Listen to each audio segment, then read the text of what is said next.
मैं डॉक्टर संतोष कुमार उपाध्याय अभिनव भारत एकेडमी में आपके समक्ष पुनः उपस्थित हूँ।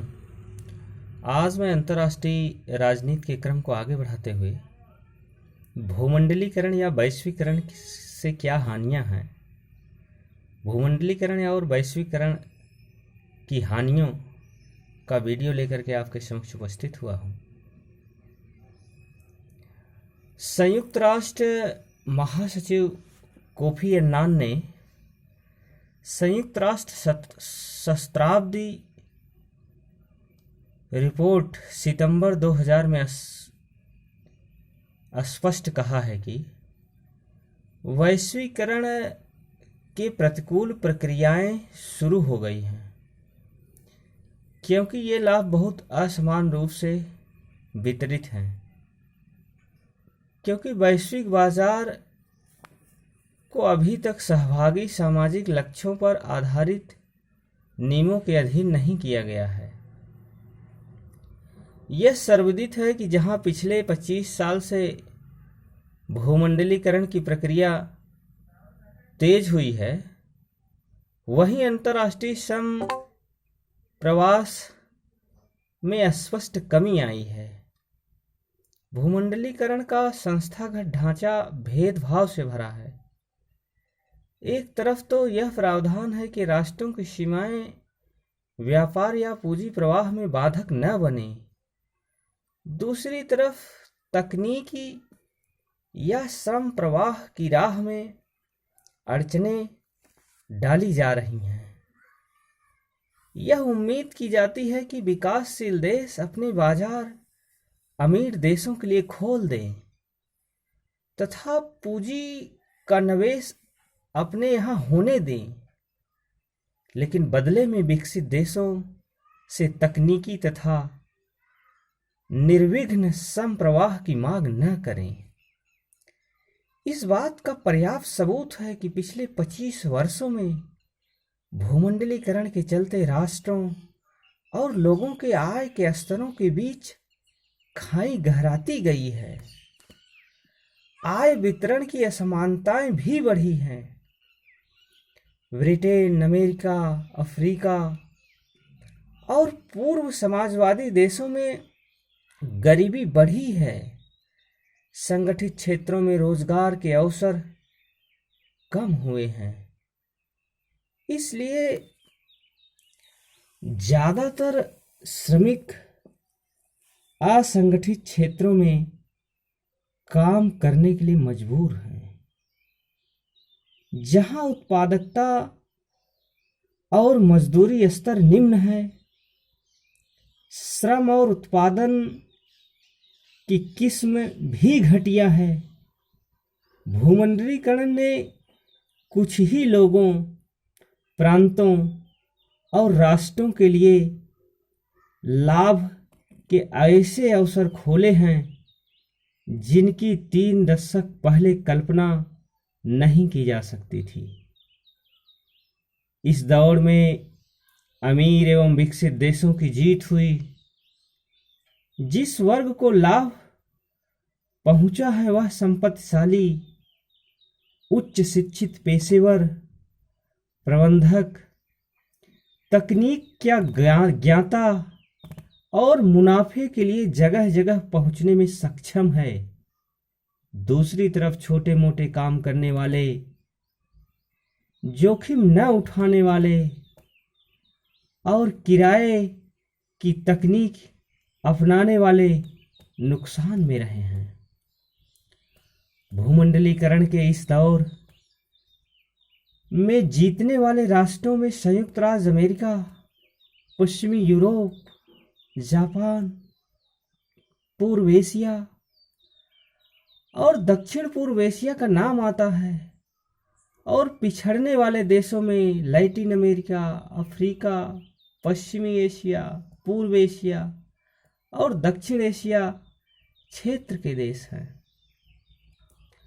भूमंडलीकरण के दौर में विश्व व्यापार संगठन जैसे निकायों के दायरे में वे मामले भी आ गए जो आर्थिक गतिविधियों और सामाजिक संबंधों को प्रभावित करते हैं और पूरी तरह संप्रभु राष्ट्रों के अधिकार क्षेत्र में ही आते हैं।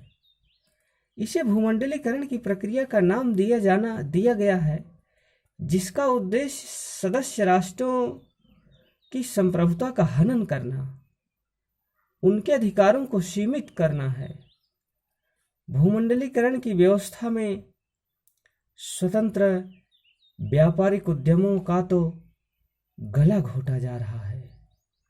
विकासशील देशों की तो बात छोड़े, स्वयं विकसित देशों ने स्थानीय व्यापारिक हितों के समक्ष भी जबरदस्त संकट पैदा हो गई है और उनके पास बहुराष्ट्रीय निगमों के महत्वहीन पिछलग्गू के रूप में काम करने के सिवाय कोई विकल्प बचा ही नहीं है।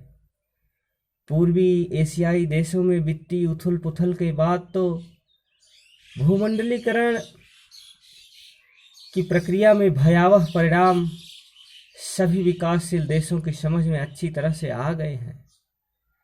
इस उथल पुथल का कारण राष्ट्रपारी निगमों का सट्टेबाजी से भरा कारोबार है। और तो और दक्षिण कोरिया भी तीसरी दुनिया के समक्ष विकास और स्थिरता का आदर्श उदाहरण बताकर प्रचारित किया जा रहा है, जिसे हाल ही विकसित देशों की जमात में शामिल किया गया था, बुरी तरह प्रभावित हुआ है। पूर्वी एशिया के देश तो नव औपनिवेशिक दास्ता की स्थिति में वापस ढकेले जाने का खतरा महसूस करने लगे हैं।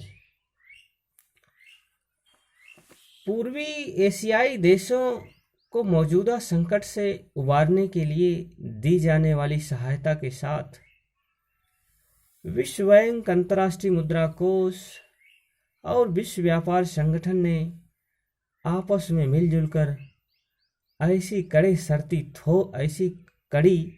शर्तें थोप दी जिससे जन असंतोष भड़क गया। इसी बात पर रिजर्व बैंक के गवर्नर जनरल बिमल जालान ने अपनी हाल ही में प्रकाशित पुस्तक India's economy in the new millennium में जोर देकर कहा। वे कहते हैं कि विश्व के पूंजी व्यापार के एकीकरण से बाजार में कुशलता आई है, परंतु साथ साथ इससे विकासशील देशों के समक्ष अधिक खतरा एवं आरक्षा भी उत्पन्न हो गई है। वे बताते हैं कि पूर्वी एशिया की बैंकिंग व्यवस्था लगभग विश्व स्तर की थी, परंतु फिर भी संकटग्रस्त हो गए हैं। चूंकि विश्व अर्थव्यवस्था में गहराई से जुड़े हुए थे, उन्होंने इस जुड़ाव के खतरे से बचाव की पर्याप्त सावधानी नहीं बरती थी। विश्व पूंजी व्यापार में हल्की सी उथल पुथल से उसकी अर्थव्यवस्था हिल गई। पूर्वी एशिया की तुलना में भारत एशियाई संकट से बहुत कम प्रभावित हुआ, क्योंकि हमारा अंतर्राष्ट्रीय अर्थव्यवस्था से जुड़ाव कम था। इसी क्रम में वे कहते हैं कि देश के बैंकों का पूर्ण निजीकरण नहीं होना चाहिए। इससे सरकार का बैंकों पर नियंत्रण कम होगा। संकट के समय उसके व्यवहार पर नियंत्रण रखना कठिन हो जाएगा और बिमल जालान की दृष्टि में बैंकों के निजीकरण से लाभ कम, खतरा ज़्यादा होता है। इसी वीडियो के साथ मैं यहीं तक आपके साथ फिर अगला वीडियो लेकर आपके समक्ष हम उपस्थित होने का प्रयास करेंगे। धन्यवाद।